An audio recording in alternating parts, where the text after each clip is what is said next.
जरी माझ्या घरातल्या जवळच्यांशी संबंधित असणारा हा विषय असला तरी तुम्ही राज्याचे प्रमुख आहात, तुम्हाला जे काही नियमाप्रमाणे करावं लागेल त्याची चौकशी करावी लागेल, काय तुमच्या मनामध्ये समिती नेमायची असेल, जे काही करायचं असेल, कारण आपण एवढ्या मोठ्या राज्याचं नेतृत्व करतात ते करा. मला माझा त्या गोष्टीला पाठिंबाच राहील, कारण शेवटी वस्तुस्थिती आरोप करणं सोपं असतं, परंतु त्या आरोपातली वस्तुस्थिती काय आहे हे जनतेला कळणं देखील तितकंच महत्वाचं असतं. याबद्दलची माहिती घेतल्यानंतर तुमच्या लक्षात येईल की ह्या व्यवहारामध्ये 1 रुपया पण दिला गेला नाही.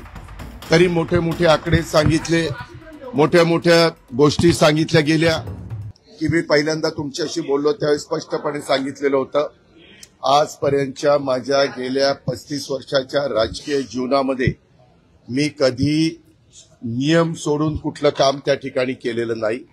मागे माझ्यावर 2009-10 आरोप झाले, परंतु ते आरोप कुठेही सिद्ध झाले नाही. त्याच्यात अनियमितता होती, श्वेतपत्रिका काढली, हेही आपल्याला सगळ्यांना ज्ञात आहे. परंतु त्याच्यामध्ये मधून एक कॉमेंट्स करून त्याच्यात टार्गेट करण्याचा प्रयत्न करतात.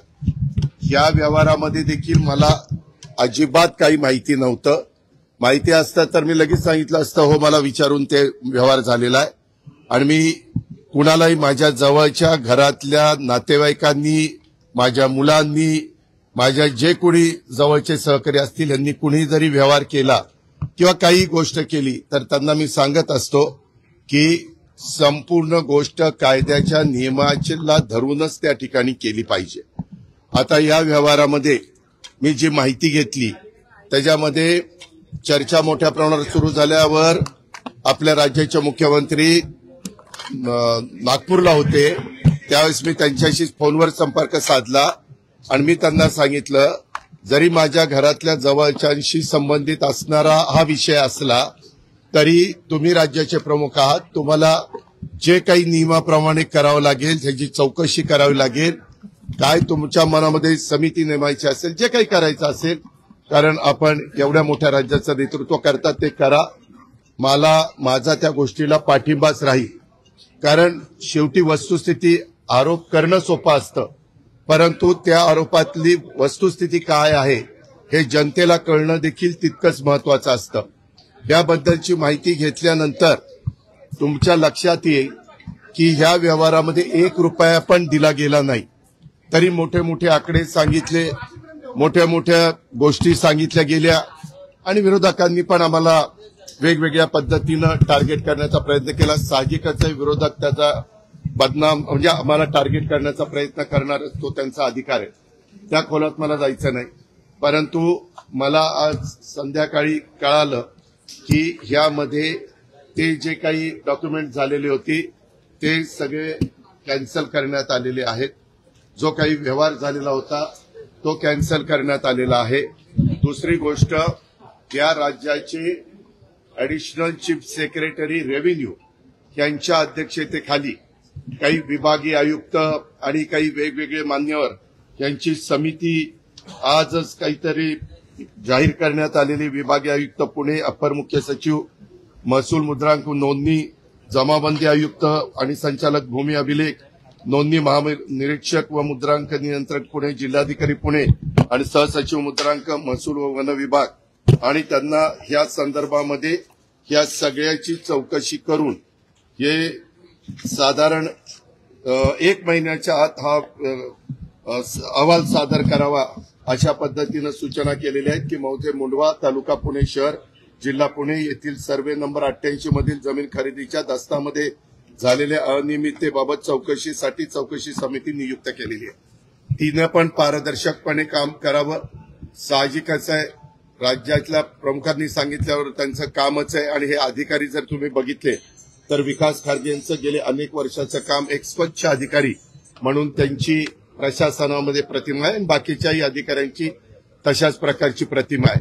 मला आपल्याला या निमित्तानं एक गोष्ट सांगायची, मी राज्याचा उपमुख्यमंत्री असल्यामुळं माझ्या कुठल्याही अधिकाऱ्यांना सगळ्या संबंधित क्लास 1, क्लास 2, IAS, IPS या सगळ्या अधिकाऱ्यांना मला सूचना करायची की इथून पुढे देखील कुठल्याही प्रकारचं प्रकरण जर तुमच्या पुढे आलं तर ते नियमाला धरून नसेल तर अजिबात कुठलाही प्रेशर खाली न येता सरळ त्याला काट मारायची.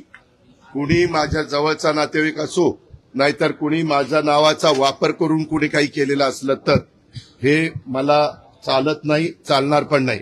पण एक गोष्ट झाली, हे 2 दिवस तुम्ही सगळ्या मीडियाने ह्या सगळ्या गोष्टी चालवल्या कारण ती माहिती तुम्हाला मिळालेली होती. शेवटी मीडियाचं कामच आहे काय आहे ते तुमच्या लक्षात येईल ते दाखवणं.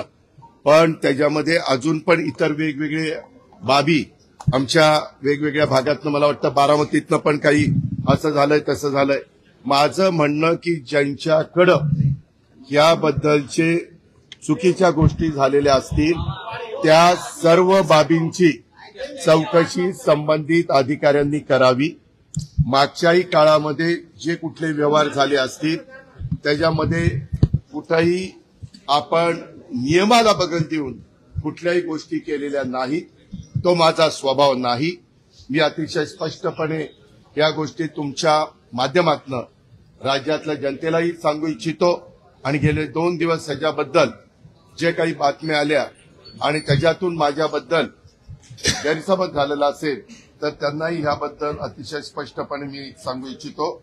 आणि यामध्ये एकही पैशाचा व्यवहार झालेला नाही.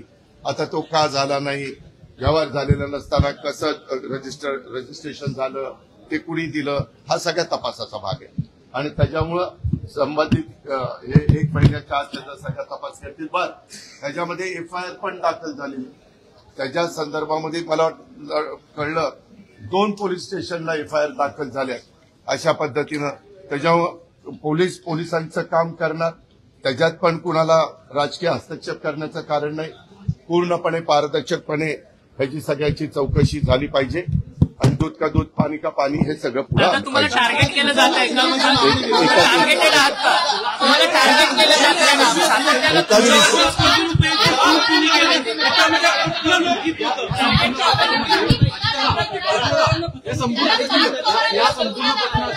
त्यामध्ये चौकशी होईल ना. कुणी कुणाची फसवणूक केली आणि कुणी चुका केल्या त्याबद्दलची सगळी चौकशी होईल. कुणी सांगितल्यामुळे हे घडलं, कुणाचे फोन गेलेले होते, कुणी त्याच्यामध्ये दबाव आणलेला असेल तर दबाव आणला होता का, आणला होता तर कुणी आणला होता, आणला नव्हता तर मग कुणी अधिकाऱ्यांनी असं कसं केलं, ह्या सगळ्या गोष्टी चौकशी समिती पुढे.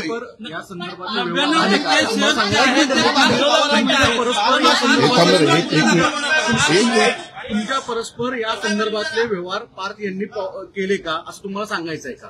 याबद्दल नाही, मला हा व्यवहार झालेला माहिती नव्हता. सागर, मी तुला स्पष्टपणे सांगतो, माहिती असता तर मी तुम्हाला आधीच सांगितलं असतं हो या व्यवहारात मला माहिती आहे. मी नाही रे बाबा. ज्यावेळेस कधी कुणी काही चर्चा करतं हे कुठल्याही व्यवहाराची असो, कुठलाही व्यवहार कुणी मला विचारलं तर मी सांगतो जे काही नियमाप्रमाणे असेल ते करा. नियमाच्या बाहेर जाऊन कुणी केलेलं मला त्या ठिकाणी चालणार नाही.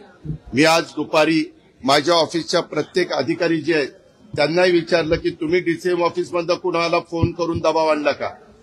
कुणीही त्याचा दबाव आणलेला नाही. या